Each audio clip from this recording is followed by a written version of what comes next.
Welcome to our fourth webinar of Competencies for Evaluators. This is a series that we've been doing, and this is our fourth episode of this series.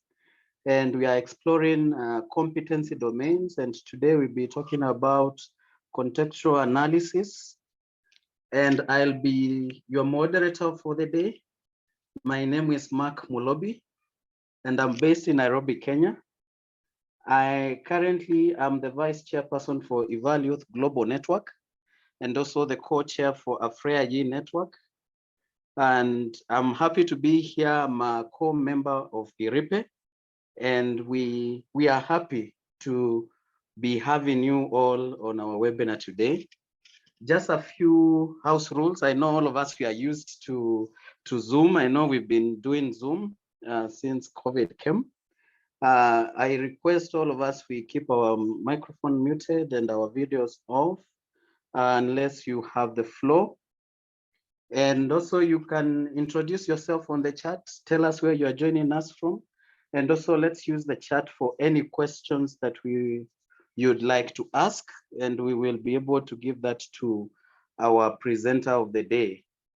If you want to reach us, you can write us at our emails, iripe.info@gmail, or you can write us at apea.secretariat@gmail.com.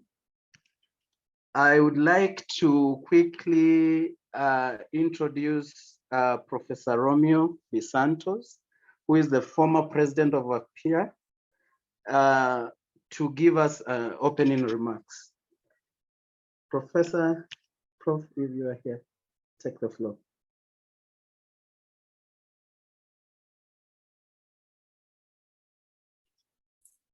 All right. Thank you, Prof. Okay, thank you, Mulobi. Good evening, everyone, all participants and speakers and the hosts of this very important event tonight. And I welcome you, all participants and speakers, to this fourth webinar series on competencies for evaluators.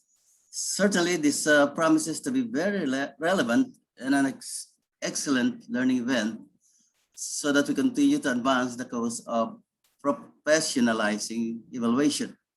So with our speaker, Rochira Paranavitana, the event organizers, APEA and IRIPE supporters, we welcome you all and thank you.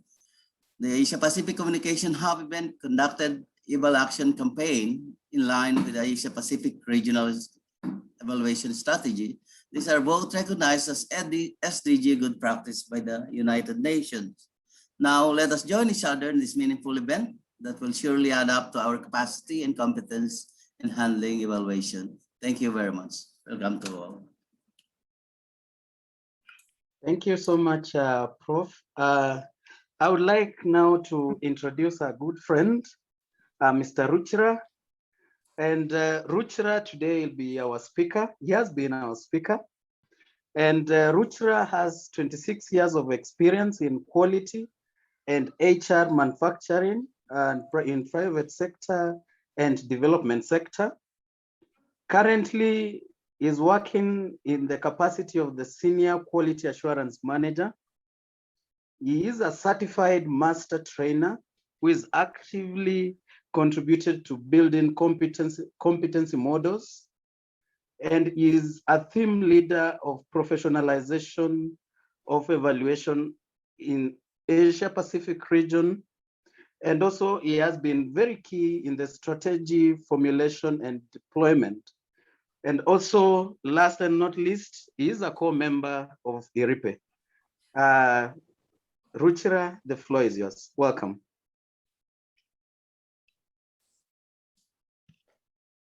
Thank you, Mark and Professor Romeo, for setting the tone and also creating a pleasant learning atmosphere. Thank you very much for the introduction.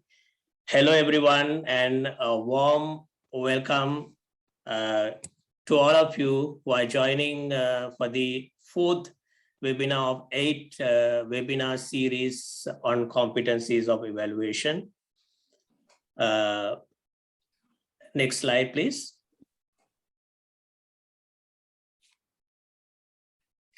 All right, so let me recap the overall learning outcomes for the benefit of the participants who are joining, just joining today. And the first is to understand the need for professionalization of evaluation with due recognition for competency as a strategic pillar of success. So both IRIPE, the interregional initiative for professionalization of evaluation, and also APEA, Asia Pacific Evaluation Association, together joining hands with the evaluation alliances are working on professionalization of evaluation. And we have some other strategic pillars as pillars of success as well, like governance, like compliance and capacity, demand, like that. So it's a key strategic pillar. And understand the importance of competencies for evaluation, why competencies are important for evaluators, and understand the competency framework, the product and process features and various users. In fact, the webinar series is based on the competency framework for evaluation. That is an initiative by Asia Pacific Evaluation Association under its regional evaluation strategy, and joining with these sponsoring partners of UNFPA, Asia Pacific Evaluation Office. And we did introduce the entire product in the first webinar, and today you will see a snapshot of the product. And last but the most important is to understand what the learners need to do as individuals to identify competency gaps and bridge them, and continuously sharpening and enhancing them with simple development plans. Next slide.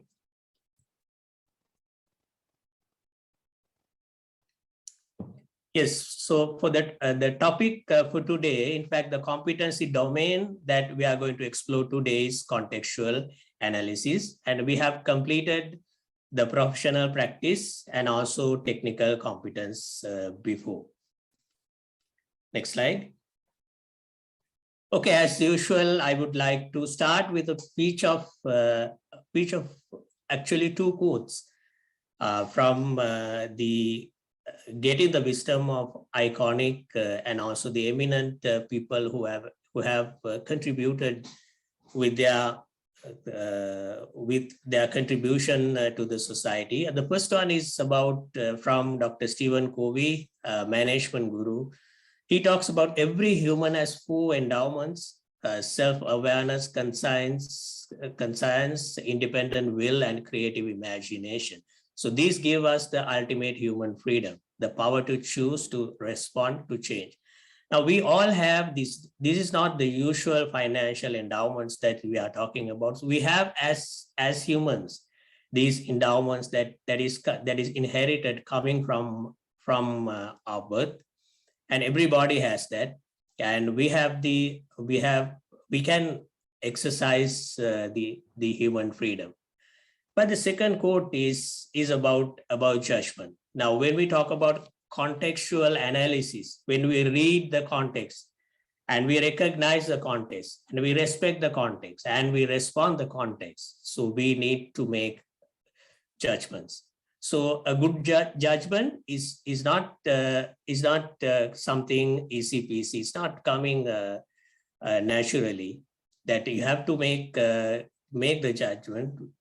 And good judgment comes from experience, and a lot of that comes from bad judgment. So it's from a person from a field of arts. And yes, we have the freedom to choose, freedom to use our endowments. But in reality, we don't have the luxuries. We don't have the freedom to exercise everything. And we got to stick to context, particularly as evaluators, when we do the development evaluation projects. Next slide.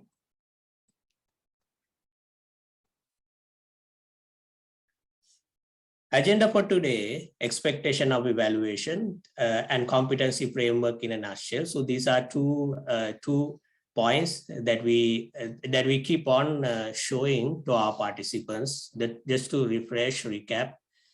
And the competency domain contextual analysis will look at the snapshot of it, and we'll also look at performance criteria. So we know that the competencies have to be tightly connected with the performance criteria. That when you perform as an evaluator, then all these competencies in combination to serve a performance criteria. So we will be looking at kind of the contextual analysis specific performance criteria, and we'll discuss work conditions and challenges. And then understanding the competencies with indicative behaviors, we'll go into nitty-gritties of contextual analysis. What are the indicative behaviors and competencies that are there, and competency building tips. And then finally, we will be having some learning reflections as examples, and then learning journey continues. Now, I know that this subject is not new to you. You know, you have worked with many contexts, different contexts, and you know the essence of context. So you are free to share whatever that comes to your mind. Maybe a practical issue, maybe a point that you want to share with the others, because all these things will actually add value to this and create value to this learning journey. So I invite you to share anything that stuck on your mind. Next slide. Okay, expectation of evaluation. I'll very quickly, I'm not going into detail, very quickly touch upon this. We want to convert the able evaluators to capable evaluators, and then with the right mix of knowledge, skills, and disposition, they will become competent evaluators. When that combines with experience and exposure, we'll have qualified evaluators, and they will actually give credible, reliable, and useful evaluations, which we can call quality evaluations. And these quality evaluations will actually influence, have some influence with this content and clarity, and also the trigger for actions to the stakeholders to improve the policies, organization, and programs. That will, the ripple effect will be on the communities that we serve. So we'll see the improvement of quality of life. Next slide. Okay, this is the competency framework in a nutshell. In our product, we have 6 competency domains. We have professional practice, technical competence, contextual analysis, program management, interpersonal competence, and personal and professional development. So we have altogether, in a nutshell, the numbers, 6 competency domains, and under that we have 43 competencies, and under those competencies we have 208 indicative behaviors. So you can see the numbers there, and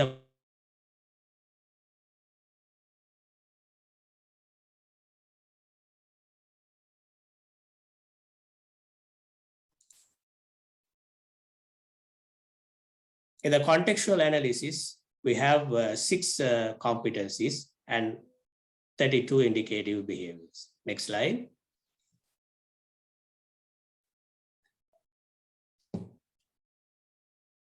So contextual analysis, so let's see what it is. It is the essential competencies to demonstrate the highest level of contextual awareness and proactive responsiveness in the field of evaluation. Now here the idea is, we know the context can give you trouble if you do not respect, recognize, and respond to the context. There can be issues related to context, which are very difficult for you to repair and revert at a later stage. So it's very important for us to be proactive in our response, not being reactive. And you can see on your right side, you can see the competency areas. We have contextual mastery and stakeholder management and respect and value differences. That is how you can work with the stakeholders. And facilitation, evaluation, use and influence in the context, using the context, within the context, and change management. We all know the importance and the role that has to play. And practice-based learning and improvement within the context, how you can actually explore the opportunities to exercise practice-based learning. Next slide. So let's look at a performance criteria. Now, evaluators should perform their work with sound contextual awareness, and they should have the analytical rigors. The analytics should be thorough, and you've got to work intact with diplomacy to observe, comprehend, analyze, and evaluate unique needs, expectations, issues, and circumstances, including cultural sensitivities. We know the importance of the importance of being culturally sensitive, and respond to them effectively while respecting diversity, and prudent early planning by preempting potential constraints while nurturing practice-based learning. Now, why we all are very attentive, or why we have to consider the context in depth. That is, this is part of planning for evaluation quality. So it's very important that it's not only you recognize the potential constraints, risks, and also opportunities that you can explore, but how you can use them to improve the evaluation quality. So that is the objective. That is how we can perform with the competencies related to contextual analysis. Next slide. Okay, let's look at work conditions and challenges. I'm sure this is not an exhaustive list. This is only an indicative list. I am sure you will come up with a lot of other challenges and that some pressing work conditions that you already have experienced. So context explain what worked best for whom under what conditions, often complex and unpredictable. That is a challenge. And we know that two identical interventions can have different outcomes based on the contextual influence. So that much of influence is there coming from the context. And exposure to diverse people experiences can uncover wrong, misinterpreted assumptions and alternative perspectives that you already have due to over-reliance on your contextual judgments, but you are reluctant to adjust with new learning. Now, you might have some I wouldn't say that some preconceived notions maybe, or something that you have already decided that you already have some misinterpretations or wrong judgments, assumptions on different contexts, but you identify at a later stage that is because your over-reliance on your contextual judgments. So those are not true, and you are sometimes maybe a bit reluctant to adjust to new learning. So we all know that is the unlearning part is sometimes difficult. When you learn something in a way, unlearning is difficult. So that can be a challenge. And also you have done a very thorough analysis. You have listed an excessive number of contextual factors so that the information sometimes appears confusing and makes it difficult to get a strong picture of your context at a glance, or sometimes there are a lot of maybe a contradicting factor or in some noise internal within. And you are lacking prioritization within your analysis. You sometimes have, when you read different contexts, or when you have the evaluation framework, according to, sometimes it can be contextually driven, it can be culturally driven, and it can be the community responsive nature. So you got to sometimes, you don't, not every context factor carries equal weightage. So you got to prioritize, and sometimes you are not facts-based in your contextual analysis, and lack of recognition for practice-based learning. You are not seeing the value to improve, enhance practice-based learning within the context. Next slide.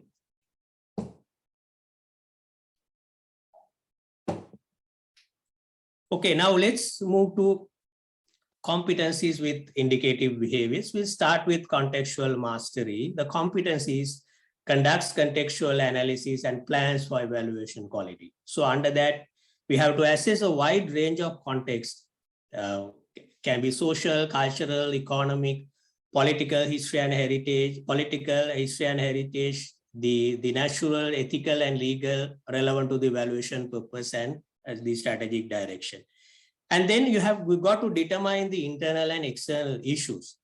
It can be negative or it can be positive factors or vital concerns for consideration, and the effects that have on the implementation and intended results of the evaluation. And you also have to recognize, I'm not going to going in detail word by word, but just to try to give you the meaning and recognize a range of demographic attributes, including but not limited to race, ethnicity, nationality, language, gender, age, religion, sexual orientation, and location, you name it.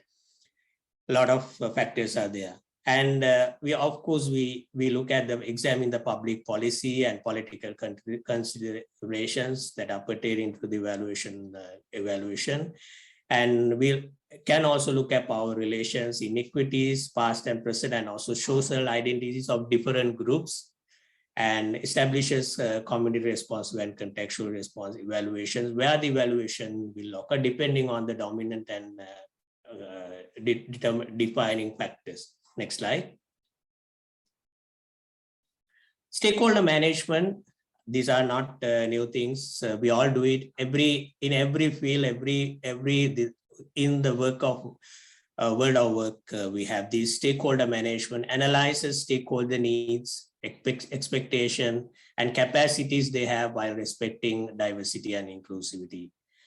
So identifies and maps out all internal and external interested parties, stakeholders, and then you recognize their needs, expectations, rights, capacities, why to contribute and use that and to contribute and to see the potential effects that they have on the evaluation context. And we also assess risk, what can go wrong, and that need to be mitigated to enhance capacity. Then we also, it's not that we always show the risks above the table and keeping all our options, opportunities under the table. No, we also have to look at the opportunities, recognize opportunities, what can be explored, and strengths that can be maximized to build synergies and interdependencies, better participation, and recognize factors that affect stakeholder diversity at a broader level and response to them to maximize involvement and engagement, and assess and consider the intersection of multiple factors on the people lived experience, and respects and response dignity, diversity, inclusivity, ethical integrity, and trust of the stakeholders. And you can see the two small pictures below. So there are in the world of work, we use SWOT analysis and also pestle analysis by many organizations. And SWOT is for internal environmental screening, strength, opportunities, threats, and weaknesses. And we also know the pestle, the political, economic, and social, technology, and legal and environmental factors. So that we use for screening and scanning the external environment. Next slide.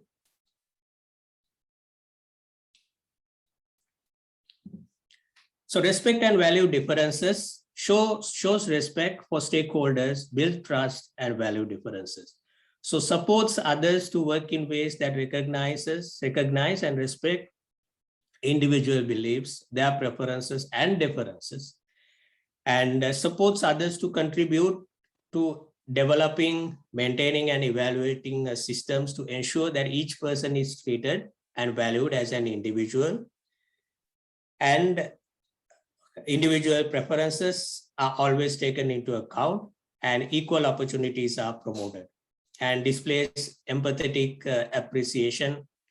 You got to think in the shoes of the others through credible interactions, how you can project yourself as a person with credibility and wins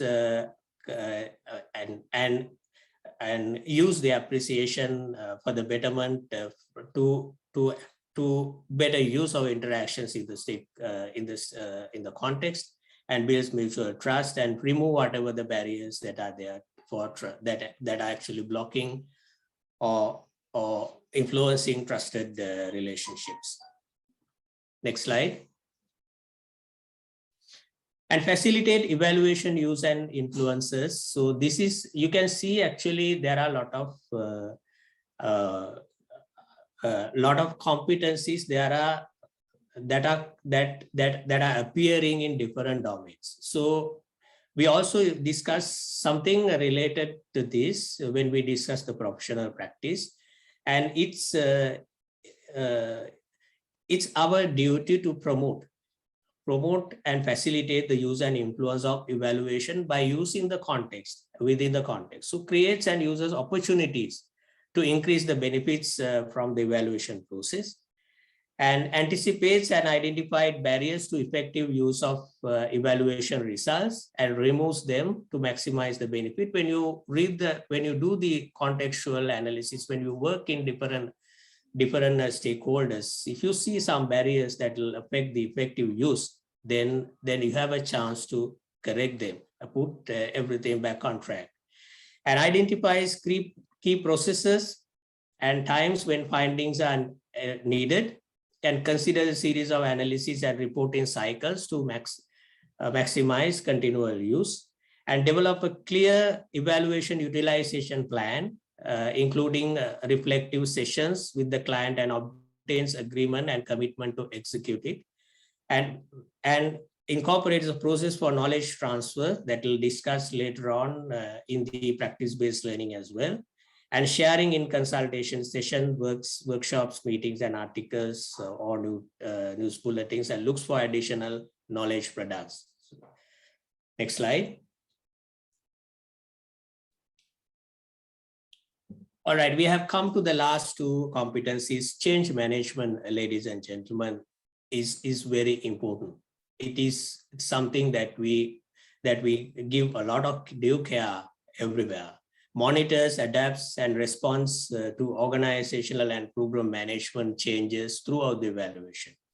So understand that each change in the organization and program context is different, and develops approach and plans to suit to situations, and considers the organizational strategy, structure, process, culture. The changes that changes can be related to different, it can be related to people, it can be related to structures, it can be related to processes, procedures, so that changes can be related to many things, and that also that can cut across organizational level, it can be individual and the other levels. So works to minimize risks, complexities, and contradictions and paradoxes, and reduce their impacts on stakeholders, and recognizes both the overt and covert cultures. So there are, it's reading the cultures, there are certain, the cultural, the expressions or something that you can see from the outside, and there are something that is not visible, that is not stated, but a lot of things are implied, and things are some innate internal within. And recognize and respond positively and flexibly to new and changing priorities. So the priorities get changed. You got to have, depending on the circumstances, you have a change and you need to respond to it and manage it, and use changes as opportunities to advance evaluation objectives. So changes give us opportunities as well to explore. And finally, it's about practice-based learning and improvement. Demonstrates commitment for practice-based learning and improvement. Now, when we talk about learning and improvement, learning share.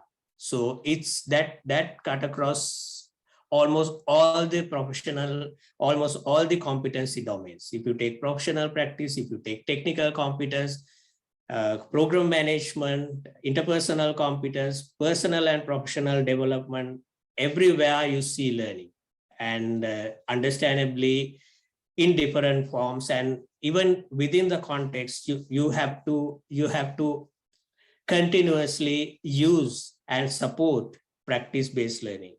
So you have to demonstrate a learning willpower and improvement mindset throughout the evaluation process.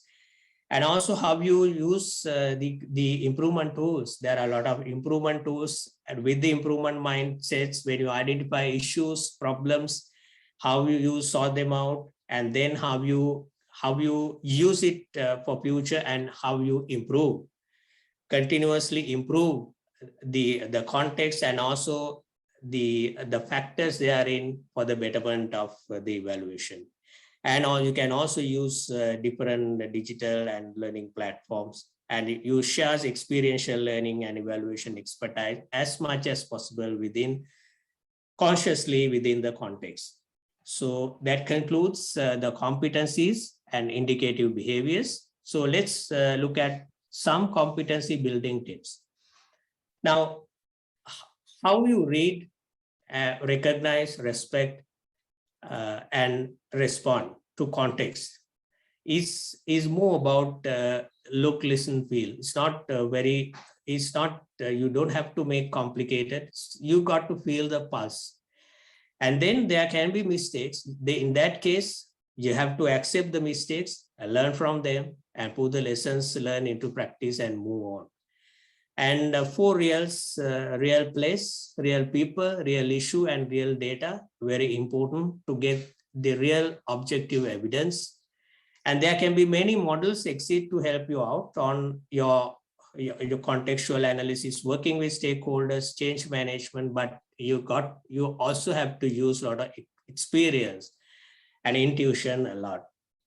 And get more and more opportunities to work in different contexts in your evaluation practice. So unlike the other professions, evaluators have to work in different projects and different contexts. So use that opportunity to learn and grow. And SWOT and PESTEL I have already mentioned, and be aware of cultural sensitivities, very important.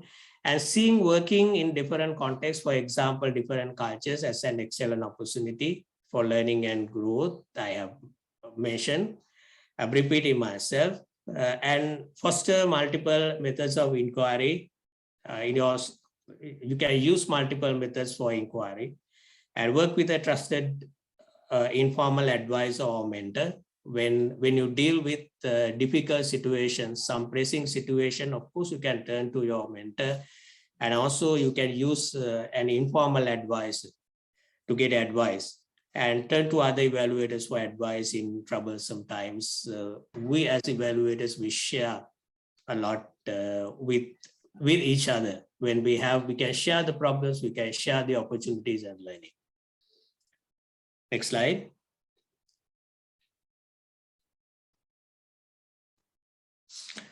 Okay, I have added a sense of a bit of sense of humor just for a while, and in one picture, one cartoon, you can see now that we have celebrated diversity, embraced creativity, committed to excellence, and given back to the community. Does anyone remember what we are actually supposed to manufacture and sell? This is from a manufacturing context, manufacturing company.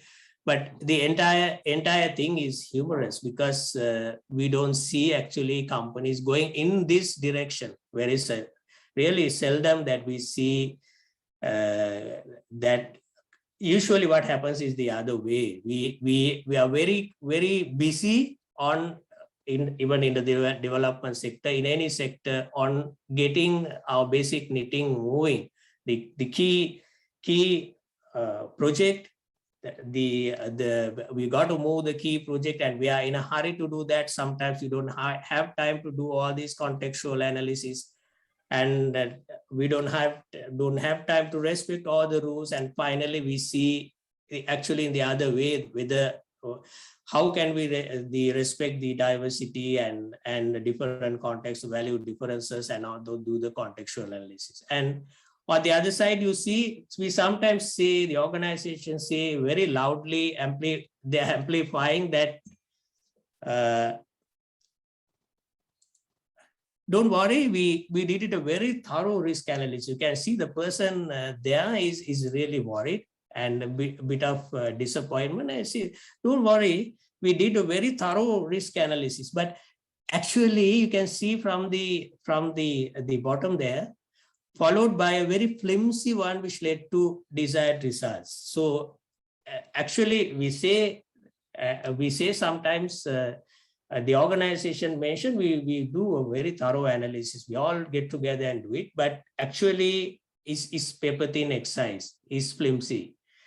And finally, the effects of not identifying, understanding, and managing your stakeholder. You can see the person is on the floor and he has got wounded and has all the shots, and you can see all these stakeholders. The effect is there. If you do not respect, identify, understand, and respect, and manage your stakeholders, that is what will happen. Next slide. Okay, now we have come to learning reflections. So highest contextual mastery is all about reading, realizing, responding, and respecting context with tact, intuition, and common sense. So common sense is very important. There is a saying that common sense is the most uncommon uncommon sense in the world. So you have got to use a lot of common sense when you work with context. And let's look at some of the learning reflections with practical questions and scenarios. Next slide. Okay, just two MCQs. I want to stress the emergence. It's not actually emergence. Actually, that has been the dialogue, has been their evaluation manager as a change agent, change manager. And as a nurturer, assume that even small changes can have large impact, and that the managers or the participants may not be able to control the outcomes of those changes. So we have to play the role of nurturer, and context sensitivity for an evaluator is a serious business. It's not a shallow intervention. It's not moderate depth intervention, but it's a deep intervention. Next slide. All right, now I will now invite Asela. We have two scenario analysis and problem solving. We have two scenarios about that are related to context analysis and responsiveness, and he will discuss very quickly what's the quick fix when you identify this, come across this scenario, and what can be the cause of the problem, and how do you prevent recurrence. So thank you, Asela, for contributing on this. Over to you. Please explain your views. Thank you, Ruchira. Thank you for sharing these scenarios, and I will share my views. Of course, others can also share their views verbally or in the chat bar, because sometimes there is no one answer to some of these situations. Now, if we take the scenario one, definitely we face these situations most of the time, because when you go to the community or beneficiaries to collect data for evaluations, they understand us differently, and they have some requests, demands. At the same time, they have different expectations. So that's why we have to understand the context and also plan the evaluation in a technically right way, right? So Ruchira mentioned about stakeholder analysis and getting stakeholders involved. Of course, the beneficiaries are important stakeholders. Even this morning we had a consultation on community ownership in evaluation, which was a very interesting and successful consultation. How to engage communities, especially beneficiaries, in the evaluations as well. So in this case, I would say that from the beginning, it should be very clear who are the stakeholders, who should be involved in the evaluation process, and how to educate people, different stakeholders, that what is the expectation of the evaluation and from the evaluation team. So they know that, this evaluation team's role is this, right? And of course, definitely there may be some concerns about the project, the way the project was implemented. They can express their views in the evaluation process. At the same time, evaluator has a different role that should be clearly mentioned to the community beneficiaries and other stakeholders. That's what I think mainly. The other thing is this can also be good information for the evaluator. If the beneficiaries think that the project focuses on certain group of beneficiaries, that may be according to the project design or the theory of change, or may not be in line with the theory of change. So definitely the evaluator can go back and check whether it is in line with the project objectives and the theory of change. So that can be some tips for the evaluator. But at the same time, the evaluator should be able to manage the situation by following the steps process, including explaining his or her role or expectation of the evaluation. The second scenario, the project has been implemented using a successful design from the neighboring country. However, the evaluator finds that the needs of the project are different. Therefore, the planned outcome should have been. Yes, definitely. This also we have seen. In some situations that some organizations just take a design from somewhere and submit it to a donor, get funding, but may not fit into the needs of the actual community they are serving to. And this may be also found in some evaluations, and then evaluate as a question, what to do with this. And definitely this can also be a finding. At the same time, good discussion with the implementers, the organization, stakeholders, and this can also be a finding for that. And the lack of course, as in the chat, lack of contextual analysis, as well as whether the organization considers community ownership, whether the organization considers community expectations and needs. So that is also a question, and evaluator can explore these in situations like this. But I see there are several comments coming in the chat. Maybe Ruchira or Mark, you can bring those comments in the chat as well to the discussion. Thank you.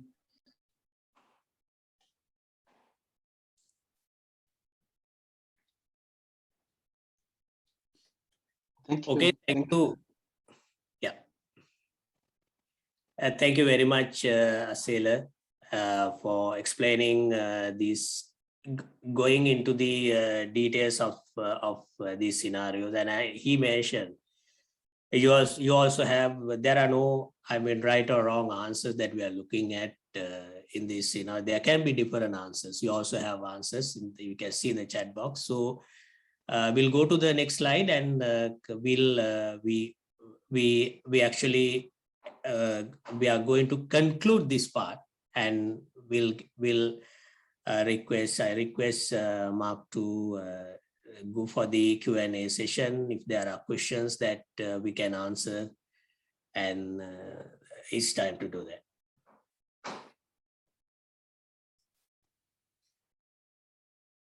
Thank you so much, Mr. Ruchira and Asela, for the great presentation. I could see a few of the comments on the chat, and I would commend if Mr. David, if it was well with you, you could also take the floor and give us a comment before I give the questions that I've gotten to our presenter. Producers, can you unmute David then?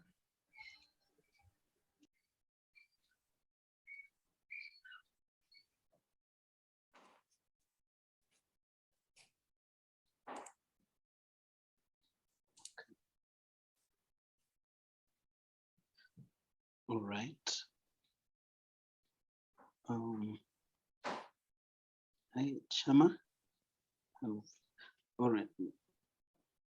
Okay, maybe it's fine. I will give the questions that I've gotten to. Is not able to speak. Okay. Yeah, we've noted your comments and on the hello. chat. Oh, yes. Hi. Yes. I managed to unmute the microphone. Thank you so much. I'm really appreciating what you're doing so far. And the two comments I had, one, in terms of stakeholders, the mapping part of it has to be very categorical in a way that the entry point has to engage all the stakeholders from the county government or the government in the given area, the beneficiaries that you're targeting. And also it will be very good if in most cases, sometimes we do the evaluations, but we don't give back the feedback to the beneficiaries. And by beneficiaries, I mean at the household level. How are we able to package this in a way that they can be able to feed back to the community that we've gone through the questioning and the evaluation and 1 or 2, 3 things. Thank you. Thank you so much, Mr. David. I could see also a chat on the chat. We had a question by Romeo, and I've seen that he has raised his hand. Prof, you can take the floor. Yeah, the production team can unmute Prof. Okay. You're on mute.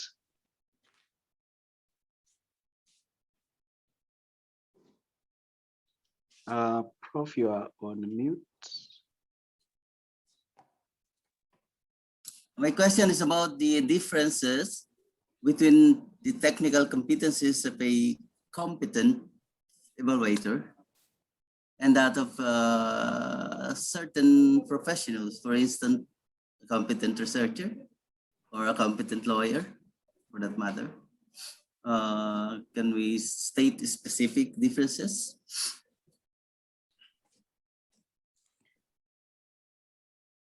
Okay, thank you. Yeah, thank you, Professor Romeo, for that good question. Now, in fact, we actually discussed the technical competencies during the last webinar, but I would say I think Asel also can share a part of the question. When it comes to competencies, there are competencies which we call transversal competencies.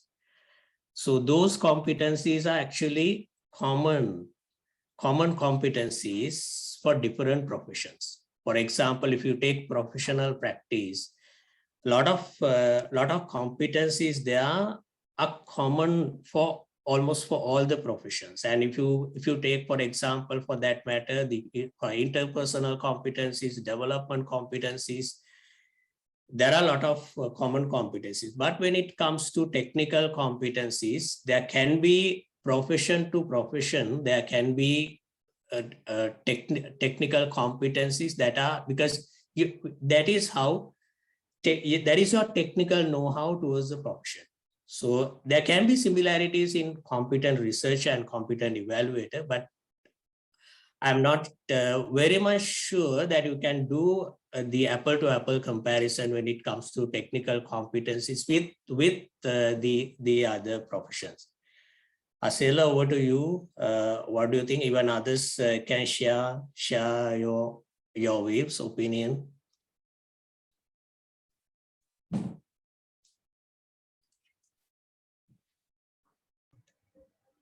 Yes, I agree with you, and also I think we can see whether others have any points, right?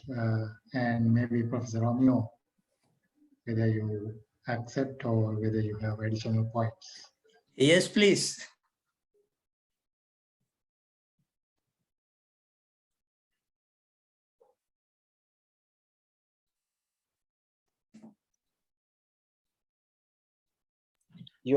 If you are speaking on mute.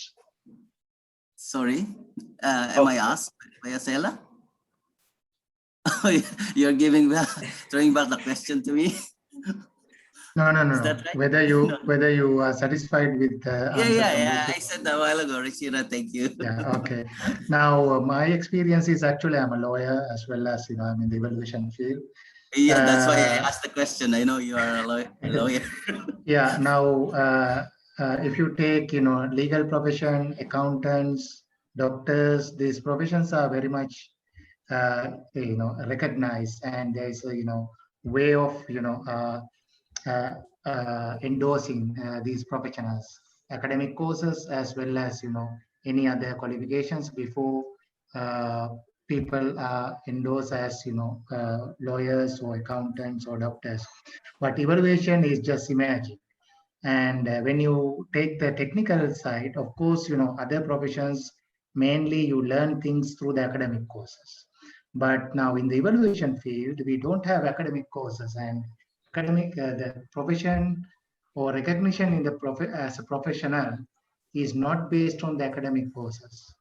That's why, people are from different disciplines in the evaluation field. Of course, I'm a lawyer and I have been in the evaluation field for a long time, but at the same time, so I had, education in the law field, right? But what we are trying to do now is actually, to improve the technical knowledge of evaluators, that to promote more academic courses, and also to promote the profession. Like now we are doing, professionalization through competencies that encourage universities and academic institutions to have academic courses. Then people have some practical knowledge, and then they are certified or recognized as competent and competent and qualified evaluators.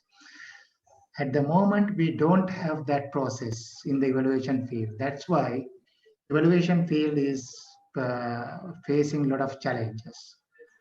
Anyone can, self-declare, so I'm an evaluator, because there is no process. But no one can self-declare I'm a doctor, because there is a process. No one can self-declare I'm a lawyer, because there is a process. And if you just declare, and most of the countries it is illegal, and you have a problem. But evaluators, anyone can say, okay, or by participating in one evaluation or doing some M&E aspect, and say I'm an evaluator, because that is not improved a lot. Profession is not developed, up to that. So that is why we need to promote more academic courses to have the technical knowledge. At the same time, provide more opportunities for them to get trained. In Sri Lanka, as I mentioned in other webinars also, in Sri Lanka, we have the postgraduate diploma in monitoring and evaluation, and we are starting the master course as well very soon. And as part of this postgraduate diploma, they have to do an evaluation as practical. So it is a real evaluation. They have to select a project, do an evaluation. So these people who get the postgraduate diploma in evaluation from this public university in Sri Lanka have the technical knowledge as well as the practical knowledge by doing at least one evaluation, applying the knowledge they learned in the course period. So they have most of these, competencies when they complete the postgraduate diploma course. I don't say, it is the ideal course, but definitely, it covers a lot. Likewise, we have to see, how to improve this professionalization in evaluation by improving the technical aspects. And we have to pay more attention on technical capacity, because evaluators should know about it. We have learned that that many evaluators do not understand that resource levels. So that is also a challenge, because without understanding the resource levels, they are unable to do the evaluation. So because of the time, I will stop here. But before that, I want to mention, now Mark said he is vice chair of the Global Evaluate network. Of course, we are also trying to give more opportunities for young and emerging evaluators to get experience about evaluation, and also improve their capacity. So in future, we will have qualified evaluators. Thank you. Thank you so much, Asela. I will take the floor because of the interest of time. I've gotten one of the many questions that many of our participants are asking, whether we will share the recording. Yes, the recordings will be shared with you. And I saw the chairperson for Evaluation Society of Kenya, Mr. Gordon, you had posed a question. I think we could take your question as the last one to the team can unmute. Gordon, please.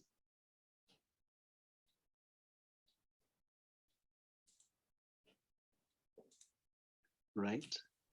Yes, we also acknowledge one of the comments from Jennifer Mutua, one of the founders of ESK, Evaluation Society of Kenya. And she has mentioned that in Kenya, there is an academic institutions that actually are offering that. Myself, I'm doing a master's degree in one of our local universities here on monitoring and evaluation. And thank you, Fazila. I've seen that you've agreed with Asela. Gordon, will you be able to ask your question, or I just read to Ruchira? Yeah, I can ask. I believe you can hear me, and Yeah. it's more of a technical question. One of the things we come across as we practice evaluation in our various roles. We appreciate that during inception, the project teams normally develop, do a stakeholder analysis for the project as a whole. And they map all the stakeholders, identify their interests and influence, and classify them, and then come up with a management strategy for each stakeholder. And the evaluation team normally taps into this. So my question is, what is really best practice? The overall stakeholder analysis that is done for the project, should we just have like components or sections that are specific to evaluation, or do we need to do a specific stakeholder analysis for each evaluation that we are undertaking? What is really best practice from our experiences and practice? Yeah, thank you. Thank you, Gordon. Over to you, Ruchira. Yeah, I would like to give the mic to Asela to share his views first as an evaluation expert. Asela, if you want to share some answers for that. Right. Thank you, Gordon. Thank you, Ruchira. Yes, it's a very good and tricky question.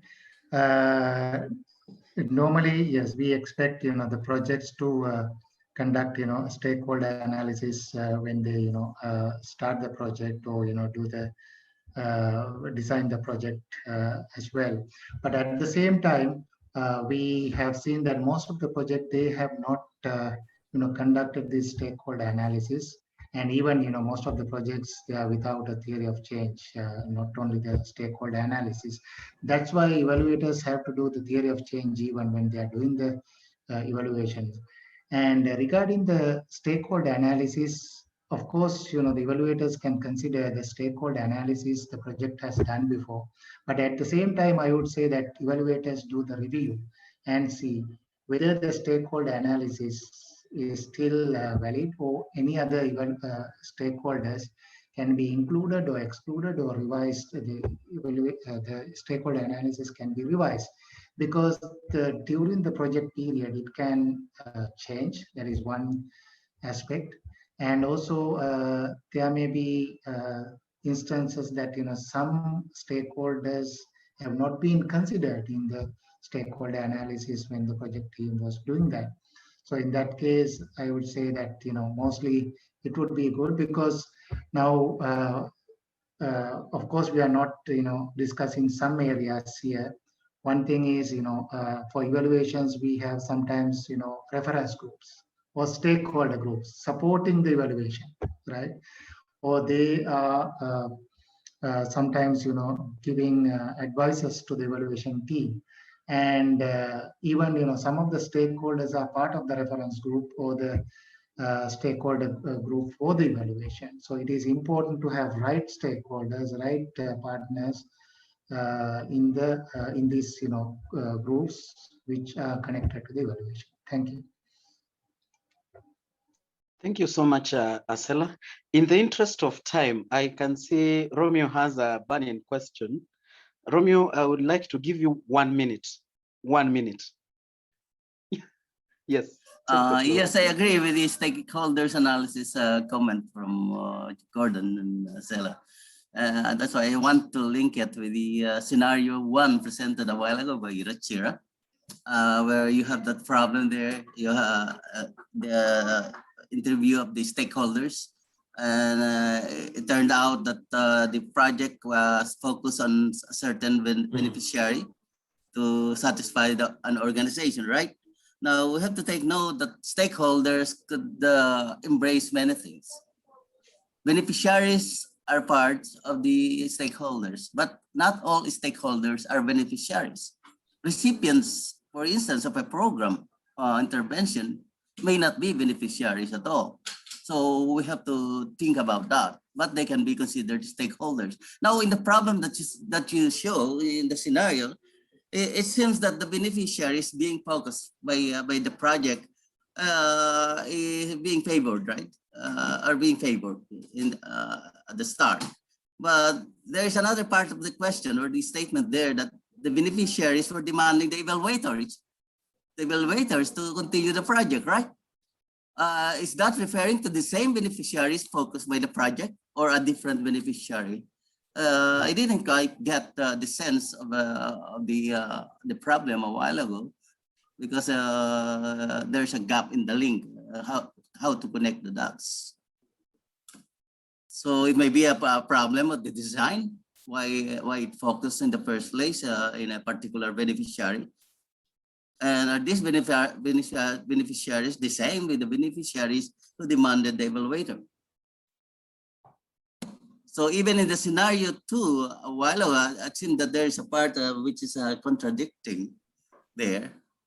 That scenario 2 is all about, I forgot it, but I think there's a little contradiction. Anyway, in the interest of time, maybe we could just have it here in the chat. Thank you so much. I know we've gone over time, and I'm enjoying the discussion that we've had, and I would like to ask the person moving the slides, we could move the next slide. I would like to close this chapter now for the interest of time, and introduce Mr. Julius Libitu, who is the current CEO for Evaluation Society of Kenya, and also one of my lecturer at the university, to give some closing remarks. Mr. Julius. Hi, everyone. Can you hear my voice? Yes, we can hear you. Thank you. Thank you very much. I'm glad to have this opportunity to give these closing remarks. And let me begin by thanking Mr. Mark Mulobi for moderating the event so well. Thank you, Mark. I also thank Professor Romeo Santos for giving us the opening remarks. Thank you very much, Prof.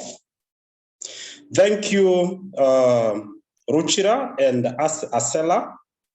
We really cannot thank you enough for taking us through this for the webinar on competency for evaluators, exploring competency domains, contextual analysis.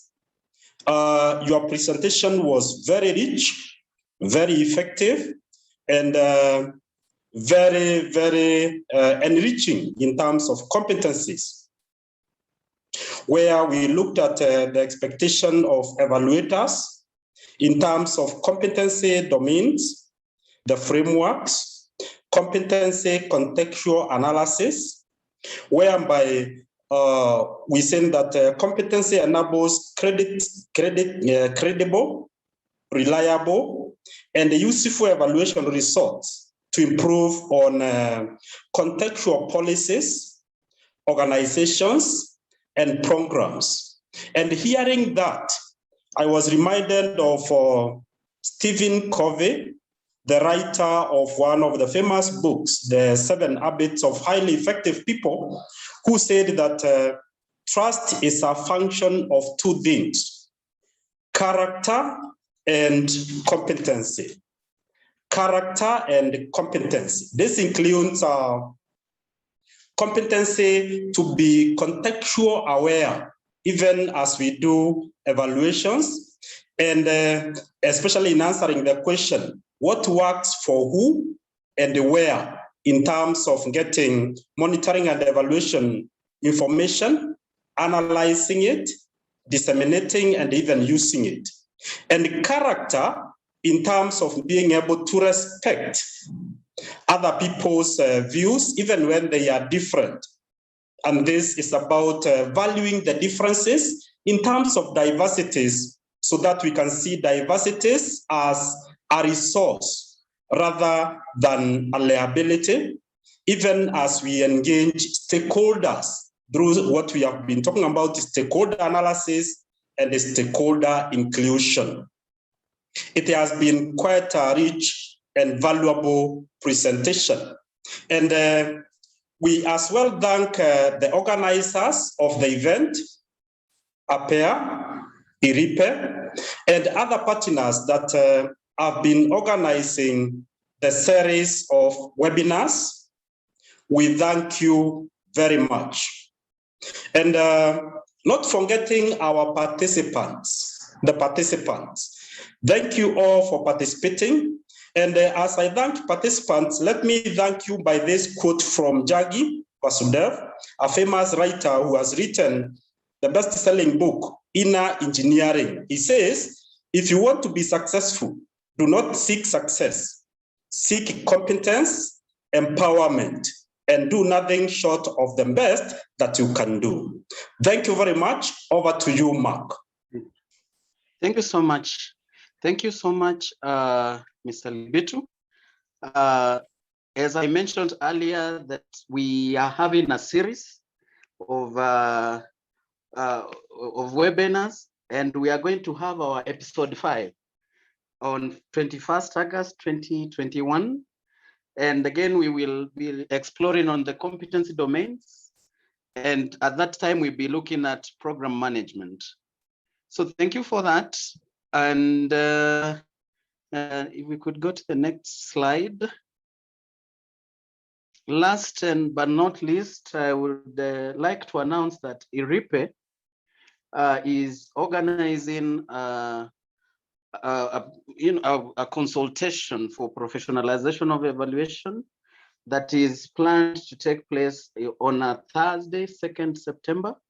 And currently the we are open for people to register. I will ask you probably if Maduka could post the link of registration on the chat.